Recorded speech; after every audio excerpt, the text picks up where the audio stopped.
Previously on the Rubin Report. He did not hate his opponents. That's where I disagreed with Charlie. It's an important healing moment. I forgive him. Hopefully forget the hate that he spewed. I'm actually somewhat speechless. Someone has committed a crime, it doesn't make them a criminal. If we can blend those things, that's kind of like blending the conservative liberal ideology.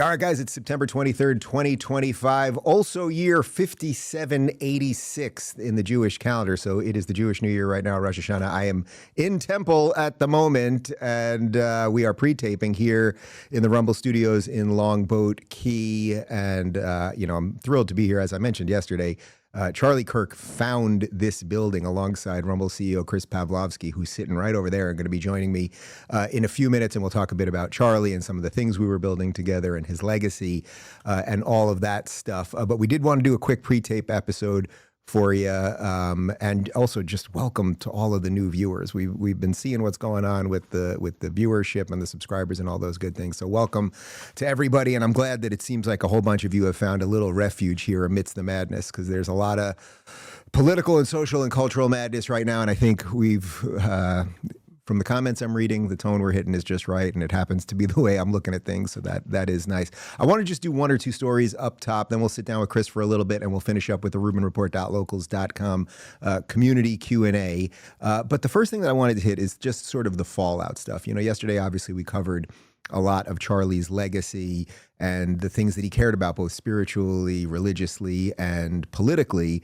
But the media portion of this and the fallout on the political side obviously is the stuff that ends up framing the way we all look at all of these things. And of course, the big thing that happened post Charlie's assassination was the joke, I guess we're using the word joke, a quote unquote joke by Jimmy Kimmel, where he claimed that the shooter was MAGA, even though that absolutely was not true. And then it's being reported that he actually refused to apologize for the joke, which if he had done, it's likely that the affiliates wouldn't have dropped him. In any event, there's a big brouhaha where more people on the left seem to be upset that Jimmy Kimmel is gone rather than Charlie Kirk is gone. And their gonings are quite different. But listen to this from Barack Obama.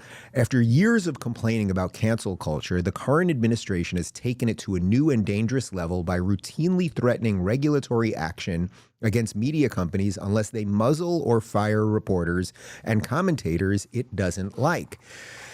Now, that is rather interesting. The left, and I would say largely led by Barack Obama, had no problem when Gina Carano was fired from Disney for being concerned about the vaccine. They had no problem when Sage Steele was fired from ABC, Disney, ESPN for comments about the vaccine. They had no problem when Roseanne Barr, who was a lefty hero her entire life, tweeted one thing and got fired from the number one sitcom in the country, also on ABC. We know all the long laundry list of cancellations that they were all about. But what's particularly interesting about that Obama comment is there is no evidence, and I'd be happy to be proven wrong, there is no evidence that this had anything to do with government pressure. The affiliates were outraged, as anyone should be. Look, we've played you all of the stupid clips that Kimmel has done over the years saying awful things, constantly demonizing half the country, but they put up with it, right? They put up with it. And again, he had a $100 million budget making $16 million a year.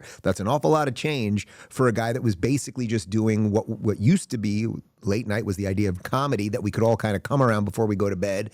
And then you reset in the morning. He decided to cash in on telling half the country that we're Nazis and racists. Anyway, he apparently refuses to apologize. The affiliates have had it. There's no evidence whatsoever that the government had anything to do with this. And here's Karoline Leavitt laying that out. With all due respect to former President Obama, he has no idea what he's talking about.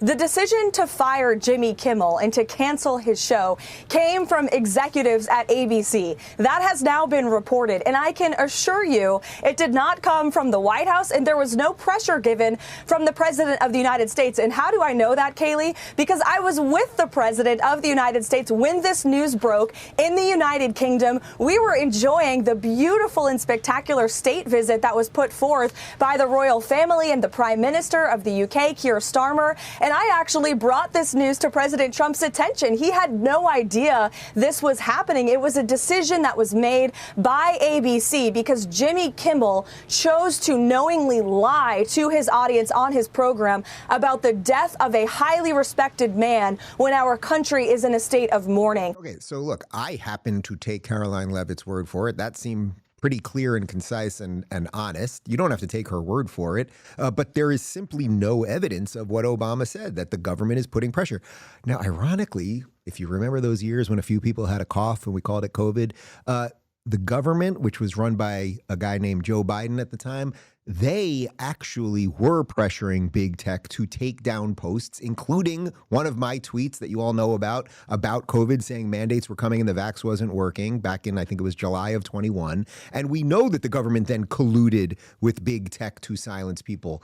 Ironically, Barack Obama didn't have much to say about it then. So you have to decide who to believe here. But I assure you this, if the government was calling up ABC affiliates and calling Sinclair and calling Disney and saying, hey, this is finally a bridge too far. We don't like this Kimmel guy. You got to take him out. Well, then that actually would be a violation of the First Amendment, the same way that when the Biden government did it to you, right, to private citizens that didn't have big talk shows or $16 million a year gigs, they didn't say anything. I want to show you one more video before we bring on Chris, and this is from the perhaps last sane liberal in America. This is Bill Maher on Friday's Real Time, talking about the rhetoric around some of this and that maybe mocking people's death is a bridge too far, even for the tolerant lefties. Somebody on your network got canned. I think the official term was let go. Okay, this is Matthew Dowd said you can't be saying these awful words and then not expect awful actions to take place. Yes, you can. I do expect that. I do not expect awful actions to take place. I think this is awful when you open this window. Like, I didn't like what he said, and what he said was vile and this and that. Irrelevant. Irrelevant. We don't shoot people in this country, and we don't defend it, and we don't mock their death. And of course, Bill's right. And that's what I've been saying about the lowest common denominator, right? What's the absolute lowest bar, let's say, that you could set? It would be like, oh, someone got killed. I didn't agree with them, and I have to tell you that first, but you shouldn't shoot them. Yes, that's baked into what being an American is, that there's going to be people who are different than you and share opinions. Once you have to qualify, oh, and we shouldn't have assassinated that person, all bets are off. So Bill, to his defense, and he's obviously great on free speech, Bill is doing what we should all be doing right now, which is no exceptions around this, no qualifiers, no asterisks or anything else. Bill's protecting his own ass, right? There's a lot of people, the same type of people, by the way, that hated Charlie Kirk for all the wrong reasons. They hate Bill Maher for many of the same reasons, usually having to do with the defense of free speech, right? So Bill is protecting himself, but it's also protecting me and it's protecting you. That's the point. Like the idea, and it is good that this, and by the way, it's not cancel culture, that MSNBC got rid of this guy. He said something so profoundly ridiculous. If you say controversial things, you should basically expect this. Bill's right. You open up that door, you crack open that Pandora's box, and literally anyone who speaks for a living, anyone that takes any position that is slightly outside of what would be a very narrow Overton window, all bets are off. There will be lefties that hate people on the right that will say, well, he said something I didn't like, I can kill him. And there'll be people on the right that hate what the lefty said. Oh, we'll all just be like, well, you know, they probably shouldn't have started talking for a living because, well, this is what you get. So occasionally someone going away not having the cushy gig because of something really stupid they said is not cancel culture. It's deserved justice in a sense. Jimmy Kimmel does not have a right. We played you that video last week. Eric Swalwell said Jimmy Kimmel has a right to a TV show. Nobody has a right to a TV show. That ain't in the Constitution. I assure you. There's nothing about rights to TV shows in the Constitution. And also, occasionally, if you're an analyst and you say something completely psychotic, the powers that be might be like, you know what, this person is not worthy of being an analyst anymore. But that guy Dowd, he can start a podcast. We'll put him on Rumble if he wants. Like he can do all those things. So it has nothing to do with the First Amendment. Let's talk about Be Better Now for just a second. Then I'm going to bring on Rumble CEO Chris Pavlovski. If you or your partner is over 55 and dealing with bladder urgency, you know it's more than just a minor inconvenience. Trips, outings, and travels start to feel like they're all about finding the bathroom. And when one of you has a hard time, you both feel it. That's why so many people have turned to Betterman and Better Woman. These are clinically tested formulas trusted by thousands for more than 25 years. They help reduce urgency, cut down frequent trips, and support deeper, more restful sleep. All natural with no known side effects. They also give you something just as important: more confidence, more control, and more freedom to enjoy life together. Get them at BeBetterNow.com. That's BeBetterNow.com. And for our listeners, you'll get 10% off your first order with code Rubin10. Live fully with confidence and control. All right, Chris Pavlovski, CEO of Rumble, my colleague and friend, and guy who built this. You mentioned something that I've mentioned on the show a couple times now, but I'd love to hear the full story around it. That Charlie actually, not only has he been deeply involved in Rumble from the beginning, and I'd love to hear how you guys started talking about that, but he found this very building for you. And so much of what Rumble does now is about Sarasota and Longboat Key and this part of Florida and freedom. And I was telling people how, you started in Canada, let's say slightly less than free. So can you talk a little bit about Charlie's connection to all of this? Yeah, well, first, welcome to Sarasota, Longboat Key. I'll step back and kind of tell you how I even found this place first and foremost. My parents have been coming here for 20 years as Canadian snowbirds. I fell in love with it, as you can see out there. It's as beautiful as it gets. But as Rumble was like transitioning into this small company and growing very rapidly late in 2020 and early in 2021, Charlie not only... Before I get to the Longboat Key story, Charlie was actually the first investor in Rumble with JD Vance, Vivek Ramaswamy, back in, I think it was like April of 2021. Wow, I didn't even know that. Yeah, he was in that very, very first round. And he was, out of that group, I would say by far the most active and most interested in that investment round person. Did you know him at the time, or you met him because of the investment? I don't exactly remember how I met him at that time, but it was probably through the investment. As Rumble, actually, I think I met him shortly after Bongino joined Rumble in late 2020. So I actually knew him a little prior to him investing. So even before the investors. And, he ended up joining that investment round back early in 2021. But the most important part was that he was like the most active investor, the one that was most interested in helping Rumble and most interested in like freeing speech as much as possible, allowing everyone to be able to have dialogue. He was adamant about that, as we already know. But he was instrumental in the building blocks of Rumble and really pushing that forward and supporting me, supporting this company to get where it was. And then that kind of brings me to how we ended up here. Obviously, my parents were coming here and I fell in love with this place and I thought it was the right place. It just felt like Florida. It was the freest state in the country in my mind. And it just felt right. And I remember Charlie telling me, he's like, I have a place in Florida in Sarasota.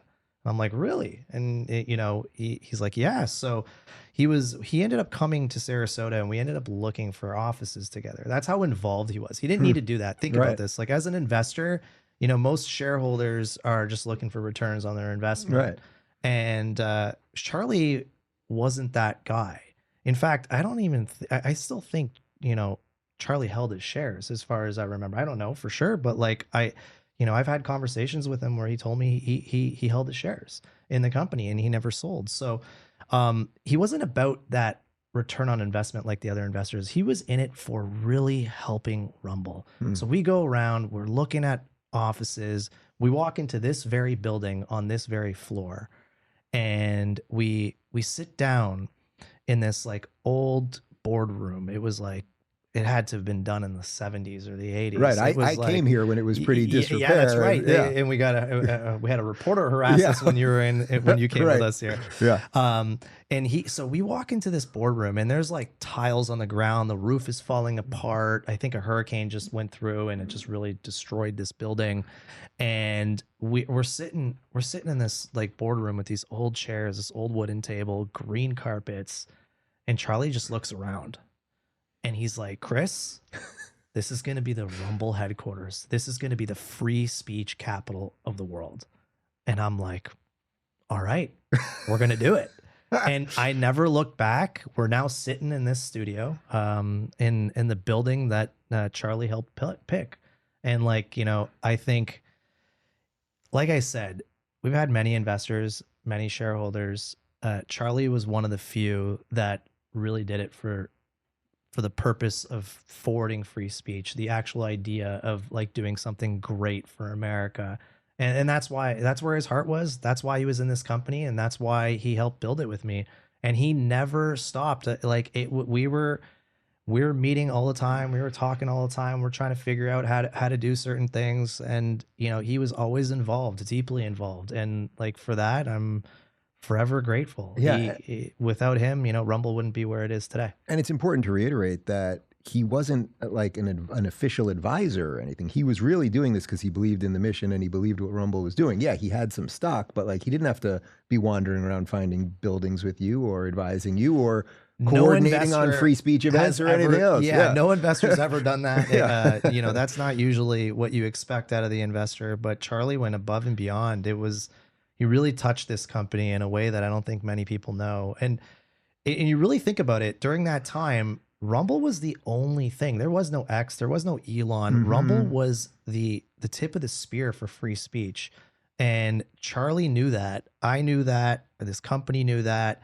And we did something that no other company did at the time. And we stood up for that First Amendment like no other. What do you make of the state of free speech post what has happened to Charlie now? Because obviously we were at the memorial yesterday together. There was a lot of talk. I mean, I think every single speaker said something about his love of free speech. This company is the company lead. I think it's still the spear. I mean, X has helped a lot for a lot of reasons, but there's still a lot of confusion around the algorithm there and, you know, are things being seen and all that kind of stuff. I mean, what do you make of the general state of free speech in a time when Charlie lost his life for it? And here we are defending it, you know, basically through a tech stack. Yeah, I think we have to understand that free speech is always going to be under attack. The truth is always going to be under attack. People that stand for freedom and freedom of expression are going to be under attack. We have to be brave. We have to be strong, and we have to defend it. We're not gonna have free speech by just sitting around and not doing anything. We're gonna have to like fiercely defend it.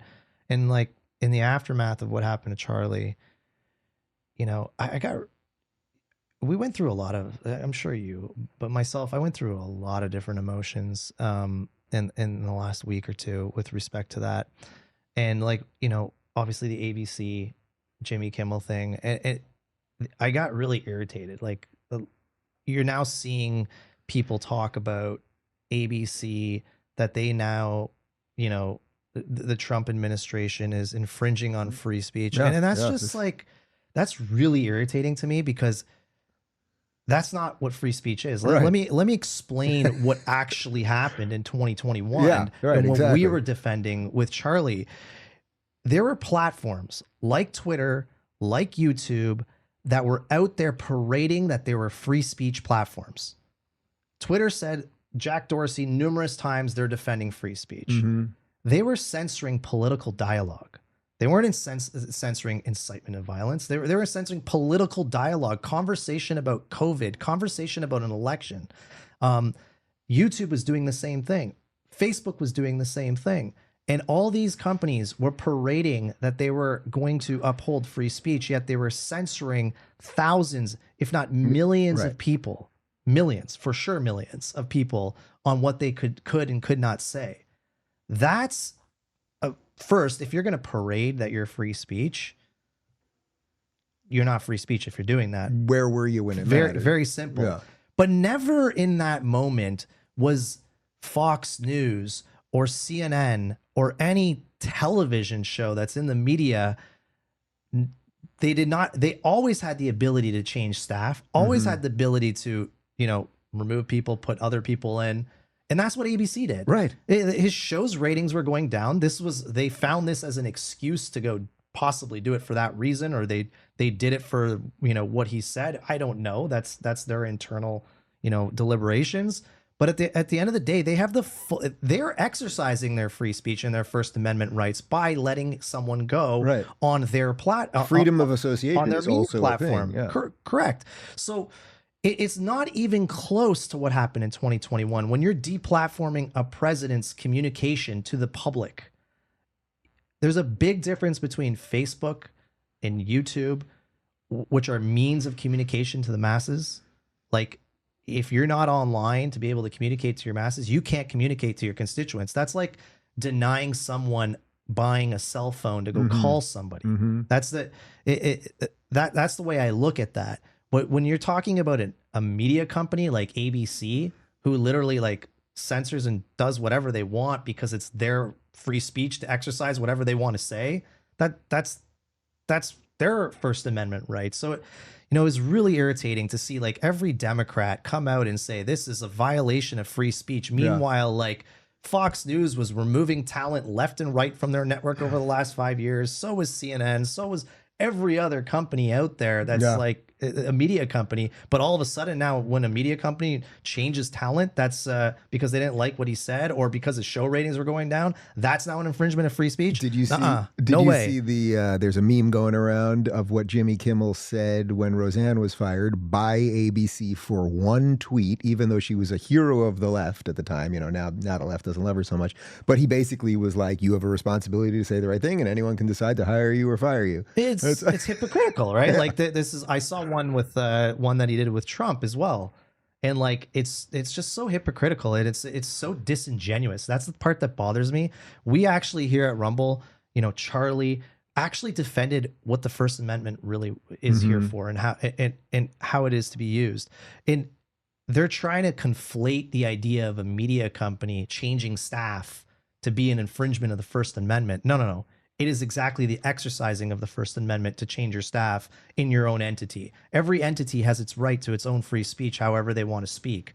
And if ABC wants to speak with specific talent, they have that choice. Contrary to what Eric Swalwell said, no one has a right to a TV show. You have a right to speak freely, but not to a TV show. So I'm going to end this with the easiest question I can possibly ask you. Can Jimmy Kimmel open an account on Rumble and do his show there?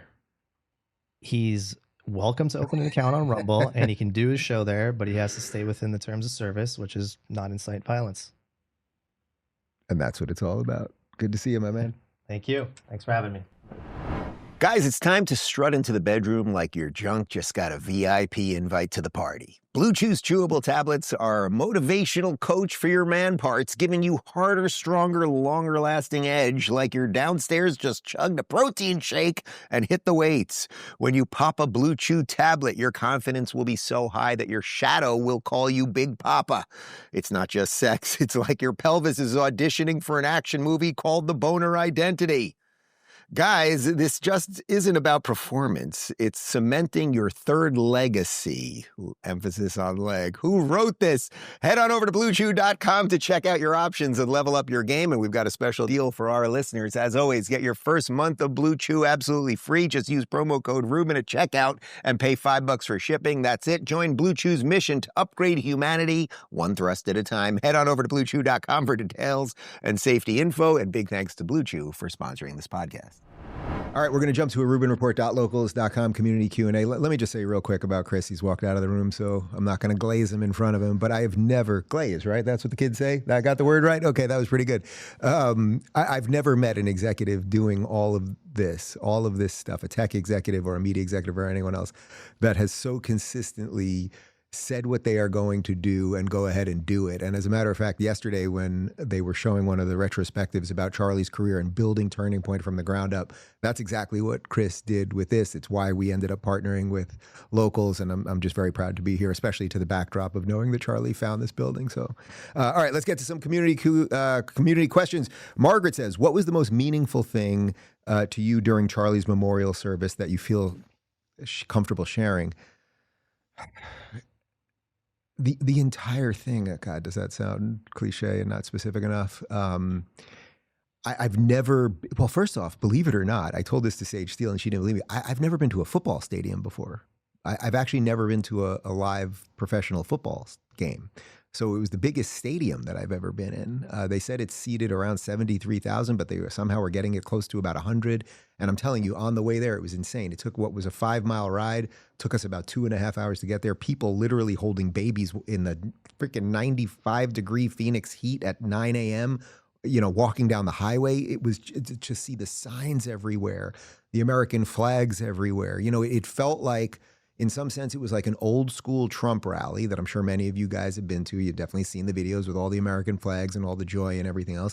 And then there was this clear religious revival piece to it as well. And then there's the other piece that Charlie was talking to young people. So there were a lot of really young people there too. There were just so many pieces to it.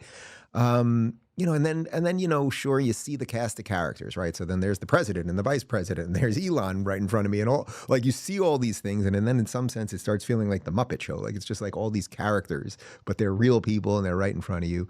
But it was the feeling in the room. And even if you weren't there and you just watched it, I think you know what I'm talking about. There was an unbelievable feeling. As I said on the show yesterday, it just felt like everybody was like a centimeter away from crying the entire time. And then there were some laughs, and there were some prayers, and it was just everything at once. It was just unbelievably powerful. I hope that answer feels right to you, because it's the truth. Vic says, what advice would you give a Minnesota or Michigan resident who lives near the foreign enclaves who are fed up with the Muslim prayer sirens? So yes, they are doing in Minnesota now. There are parts of Minnesota, and I think they're doing it in Dearborn, Michigan, and probably some other places, where they are doing the Muslim call to prayer 5 times a day, loudspeakers, like you are in the Middle East. I mean, I hate to say this, but I think you should consider moving. There obviously is going to be more and more pushback on this stuff, but there's no reason to think it's going to stop anytime soon. And I can tell you, if I lived in an area where they were doing the Muslim call to prayer or any other just loud blaring thing, I hate loud music. There is nothing I hate more than when I'm at the beach and someone's blasting their music on their radio, right? Like, or their speaker, their Bluetooth, whatever. I cannot stand it. Like, get headphones like everyone else. Or the worst is when you're on a plane and somebody with their iPad just decides not to use their headphones. It's something about like sounds. I would tell you with the kids, like, I don't like electronic noise things. I like wooden things. And I just don't like a lot of extraneous sounds. So the idea that I have to hear someone else's prayer, keep it in your mosque, keep it in your place of worship. But they don't want to do that. And that kind of is the signal they are trying to send to the citizens who are non-Muslim to live like dhimmis. You listen to our prayer, but you think they would be tolerant of anyone else's? Of course they wouldn't. We all know that. I know it's not politically correct to say, but we all know it. I would say you probably have to move if it's coming to your area now. It's not going away anytime soon.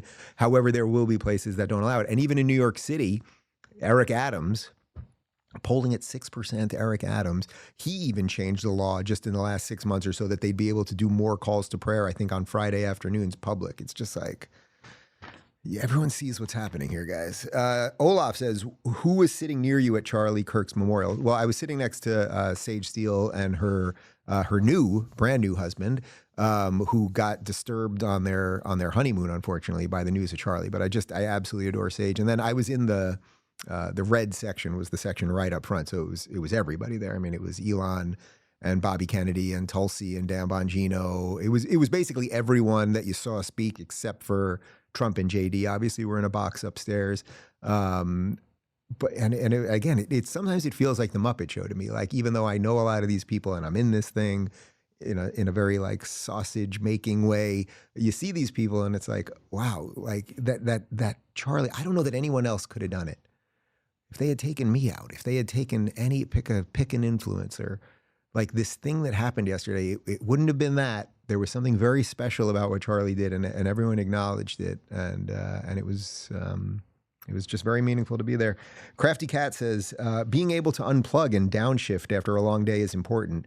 What is a hobby you enjoy when you're not working, parenting, writing, and making the best tequila ever? Oh man, well you mentioned some of the things that I like to do. I mean, basketball to me is that is like my freedom outside of everything else. I play on Wednesday nights for 3 hours, 6 to 9 p.m. and we play on Sunday mornings, 3 hours from 9 to 12. And then sometimes I play on Tuesdays too. And it's no matter, we're just getting out of the summer heat here in Miami, and it can be 95 and humid as hell, and my clothes are stuck to me after as if I jumped in a pool, and it's disgusting and gross. And now over the summer where it's so hot and sweaty, we have about 10 basketballs on the side of the court because every 3 plays we have to switch the ball because the ball is soaking wet. I mean, it's just insane. But I just love that time. It is the one time throughout the day that I can get the politics out of my head. I can be completely present.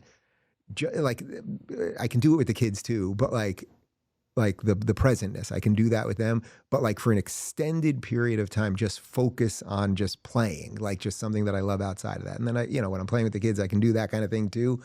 But like that, if you're asking me about a hobby specifically, that would be it. I just love it. And the fact that I fixed my knee. And by the way, I spoke to Dr. Striano this week, who is the doctor who did my stem cells. He just did stem cells for our guy, Joey, here, who hurt his back while we were playing basketball about 2 weeks ago. And the amount of people, of you guys who have reached out to him to get all sorts of help, not only from knee and joint pain and shoulders, but there's all sorts of other applications for stem cells. So if you haven't looked him up yet and you're having any sorts of problems, he is just an unbelievable human being.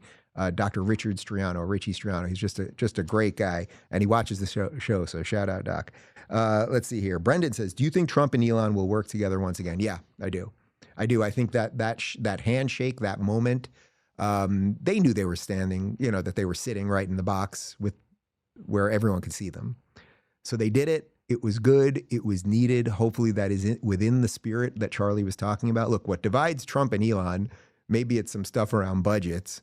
Maybe it's some stuff around credits for Teslas or EVs or whatever, but it is not the thing that is dividing most of us from the wackadoodle leftists. That's the bridge that seems unable to be built. I just don't see how it's going to work. The thing that divides them, maybe if they both take a little bit of Charlie's spirit and bring that back together, that would be great. I hope it happens. That it was intentional. Very little that happens that you see on camera is not intentional. They knew they were on camera.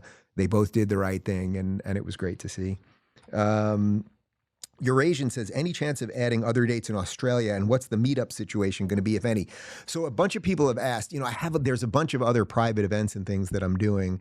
So I don't know that we're going to add any other theaters than the ones that we have right now. We are doing meet and greets after the show. So if you're able to come to any of those shows, we will do the meet and greet after, and I'll give you the 2-second hug, which I know people like to extend into 3 to 5 seconds, but we got to keep it to 2. Although if you're a couple and usually the husband is willing to forego his 2 seconds, I'll give the 4-second hug. We got to keep it to that. And yes, we will probably add some things on the fly. And from what I'm told, the tour is selling extremely well. If you haven't bought your tickets yet and you are down under, daverubin.com/events. Guys, let's throw to Balance of Nature real quick, and we'll finish up with a couple other questions on the other side. If you're taking Balance of Nature, the smartest way to stay consistent is by becoming a preferred customer. That means your supplements are delivered automatically every 28 days, no remembering to reorder, no running out, no hassle. And here's the best part. Preferred customers always get the lowest price we offer with free shipping every single month. Your order just shows up at your door right when you need it. On top of that, you'll even get your own personal health coach at no extra cost. That's one-on-one support to help you stay on track, celebrate your wins, and keep moving forward towards your goals. So if you're ready to save money, stay consistent, and make your health routine effortless, becoming a preferred customer is the way to go. Just visit balanceofnature.com and sign up with code Rubin. All right, Jenny says, I wonder if you can be truly religious without belonging to a church, synagogue, etc. I would say yes, but wonder what you think. Boy, that's a great question. And to the backdrop of everything with Charlie and the memorial service the other day, I mean, I think the answer to that is in that individuals are different. I think the answer is yes. Can you live a truly religious, deeply spiritual life, practicing the traditions and knowing the texts and all of those things without going to a place of organized religion? I think the answer to that is obviously yes. I think it's probably a lot easier to do within some sort of place of worship for the community aspect, for the for the group aspect, to learn from other people and be able to teach other people and all of those things. That's why, as we're pre-taping this, because I'm in Temple for Rosh Hashanah, for the Jewish New Year, which is basically the second highest holiday of the year. Yom Kippur in about a week and a half is the holiest day of the year, the Day of Atonement. But we do see this revival. And it's also interesting right now, the amount of people that are now going back to church and at least thinking about things differently. Everyone should figure out what works for them. And, sometimes people have those moments where they're really into it and then they're really not, and then they come back and they leave and all of those things. And that I think is an eternal game that will always go on. What I think the failure, unfortunately, of the, let's say, sort of secular world is all the secular world had to do better was just keep the crazies at bay. But for some reason, I think there are fundamental reasons for it. The liberal secular world, which is good, it actually is good, and it allows for pluralism, and it allows, especially from an American perspective, it allows all of us with our different traditions and stuff to come together and live peacefully, which is what we've done in this country. It got a little too fat on its goodness, and then it let all the bad guys in, right? That's why Gad Saad calls progressivism or wokeism, it's a mind virus. The parasitic mind is what he talks about. Or I've written about it, and I've likened it to the alien in the Alien movies. Like, it gets into the host and uses the host, and that's where you have to give them credit for what they have done. The secular liberal world, it is good, and we should understand that it is good. It can be framed, the Enlightenment world is good. Yes, it can be framed through a religious prism, and that there was always a lot of debate. Sam Harris and Jordan Peterson had great debates for a couple of years over, did the Enlightenment just spring forth out of nowhere to give us Western values, basically, or was there a Judeo-Christian underpinning to that? I happen to agree with Jordan on that, but all the liberal secular world had to do was be a little bit better, but unfortunately it couldn't. It put tolerance too high in that hierarchy, and then it allowed a lot of intolerant things to come in, and now we're seeing the fruits of that. Joe says, how many pets and newborns do you think will be named Charlie after the next few months and years? That is a great question. My sister and my mom used to have a dog, a female dog, little Pomeranian named Charlie. There are a lot of female Charlie dogs. For some reason, I think there is going to be a lot. It's a great question. I'd love to see the answer on this in a year. I'm going to bet you, that every year they come out with the most popular names in America, and I'm going to bet you Charlie is going to be a top 5. I don't know where it's been for the last couple of years. It's a little more of an old school, more traditional name. I bet you Charlie is going to be a top 5 next year. And I think tons of dogs and cats and lizards. There's going to be a lot of Charlies, but we'll keep track of that. That's a great question. Shecky Green says, why do you think Crescent News Network, CNN, clever, rehire midwits and perverts like Doughboy Stelter and Jeffrey Toobin? I bring this up a lot, and it's kind of funny if you think about it. So Stelter gets fired on CNN for basically being exposed as a liar when it comes to everything, right? I don't even feel like giving it the long list. Toobin literally exposed himself on a Zoom call to colleagues. Stelter then gets fired, and what does he do? He gets a job teaching journalism, the very thing he was fired for at Harvard, of course, at Harvard. Then they bring him back. Toobin, they kick him off for about a year. Then they bring him back on, and then I forget who the interviewer was that has to give him his entry, his welcome back interview, like, so where have you been? And he's like, I'm sorry, I masturbated on the Zoom call. Like, are there no other lawyers out there? Like, I don't even care about Jeffrey Toobin. I don't. He did what he did, but you could have found some other lawyer. What is so great about Jeffrey Toobin that you thought, okay, let's bring back the masturbating lawyer? It just seems crazy. And Stelter, he was in him, but they did the same thing with Don Lemon, and then they got rid of him again, I think.